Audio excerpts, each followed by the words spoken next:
There was a story people used to tell about a driver on a lonely road late one night. The rain had started to fall, not hard, just enough to blur the headlights and make the road feel empty.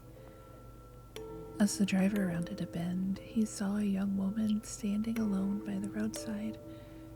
She wore a light coat and held her arms close against the cold. When he stopped, she asked if he could take her home. The driver agreed. She climbed into the passenger seat and quietly gave him an address. For most of the journey, she said very little, only that she was tired and eager to get home. The driver didn't mind the silence. The road stretched on through the darkness. The rain continued to fall, and before long they reached the address she had given him.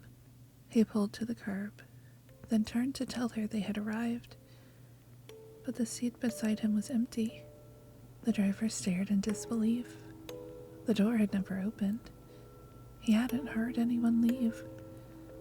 Yet somehow, the young woman was gone. Confused, he stepped out of the car and walked to the house. An elderly man answered the door. When he explained what had happened, the man's expression changed. The driver described the young woman, her face, her coat, the way she spoke.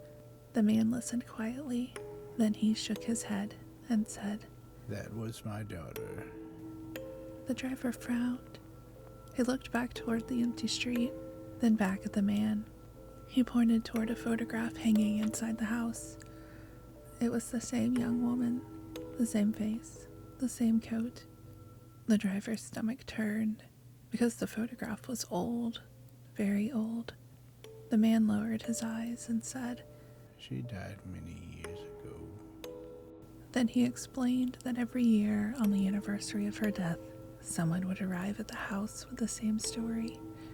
A driver, a lonely road, a young woman asking for a ride home.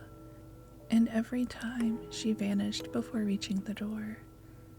The driver never took that road again, but years later, he could still remember the cold rain on the windshield and the empty seat beside him.